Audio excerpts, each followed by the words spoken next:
دیکھیں، یہ ایک روزہ قومی سیمینار ہے اور اس کے افتتاحی اجلاس میں کلیدی خطبہ مسلم یونیورسٹی کے سینئر پروفیسر صغیر افراہیم صاحب نے دیا اور بہت ہی مبسوط کلیدی خطبہ رہا اور تمام گوشے جو مظفر حنفی حلقے کے حوالے سے ہونے چاہیے تھے انہوں نے اس کو پیش کیا۔ اس کے بعد پھر پہلا اجلاس رہا جس کی نظامت میں کر رہا تھا۔ اس میں تقریباً 6 مقالہ نگار تھے جس کی صدارت فرما رہے تھے پروفیسر صادق صاحب، جس میں مقالہ نگاروں میں ڈاکٹر حمائی جمیل خان صاحب کا نام تھا۔ اس کے بعد نصرت جہاں صاحبہ، شبانہ نسرین صاحبہ اور تسلیم عارف صاحب، سنجے ہلال بھارتی صاحب اور نسیم فائق صاحب، یہ 6 مقالہ نگاروں نے اپنے مقالے پہلے اجلاس میں پیش کیے اور تقریباً الگ الگ نوعیت کے مقالے رہے عنوانات کے لحاظ سے، کیونکہ شاعری پہ زیادہ تر مقالے پیش کیے گئے۔ ان کے لفظوں کے انگاروں کا شاعر مظفر حنفی کے تعلق سے ڈاکٹر سنجے ہلال بھارتی نے اپنا مقالہ پیش کیا۔ ان کی شعری نثری تنقیدی بصیرت کے تعلق سے ڈاکٹر حمائی جمیل خان صاحب نے اپنا مقالہ پیش کیا اور ان کی تنقیدی جو گفتگو رہی ہے، تنقیدی جو معیار رہا، اس کے تعلق سے پوری مبسوط گفتگو پیش کی تھی اپنے مقالے میں۔ ساتھ ہی ساتھ نصرت جہاں صاحبہ نے ان کی جو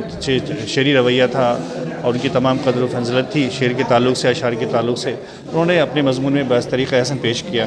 شبانہ نسرین صاحبہ کا بھی معاملہ وہی رہا کہ انہوں نے بہت اچھے طریقے سے اپنے مقالے کو پیش کیا اور کچھ سوالات اس طرح سے تھے جس کی طرف اشارہ دیا اور ان سوالات کی بنیاد پر، اور تسلیم عارف صاحب نے عکس حیات مظفر حنفی صاحب کے تعلق سے جو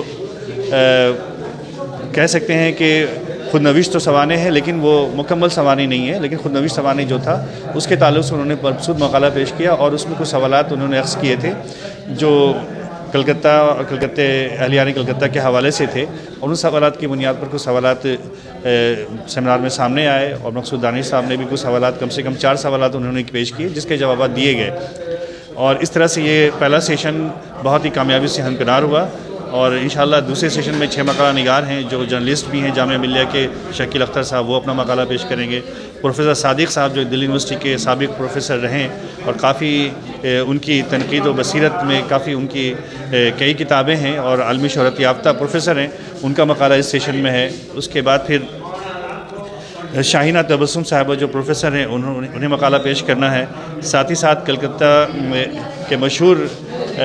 ناقد کلیم حاذق صاحب کا پیپر اسی سیشن میں ہونا باقی ہے، ان سے لوگ محظوظ ہوں گے، اور ڈاکٹر حسین احمد زادی صاحب کا ایک پیپر ہے اور ایک نصر النصر صاحب کا ایک پیپر ہے جو اس سیشن میں ہونا ہے۔ تو اس طرح سے 12 مقالہ نگاروں کو اپنے پیپر پیش کرنے ہیں اور تقریباً تمام گوشوں پہ جو مظفر حنفی تعلق سے ہو سکتے تھے اس پہ لوگوں کو پیش کرنے کی امید ہے۔ جس طرح سے پیش کیے گئے ہیں پہلے سیشن میں، اسی طرح سے دوسرے سیشن میں بھی یہ امید وابستہ کی جا سکتی ہے، اور ان کی علمی اور ادبی خدمات کے تعلق سے ایک مبسوط سیمینار جسے کہہ سکتے ہیں کہ کامیابی سے ہمکنار ہونے کی اعداد پہ ہے، اور یہ کامیابی سے ہمکنار ہو رہا ہے، اور انشاءاللہ مظفر حنفی صاحب کے تعلق سے مظفر شناسی میں ایک نئے باب کا اضافہ ہونے کی گنجائش ہے۔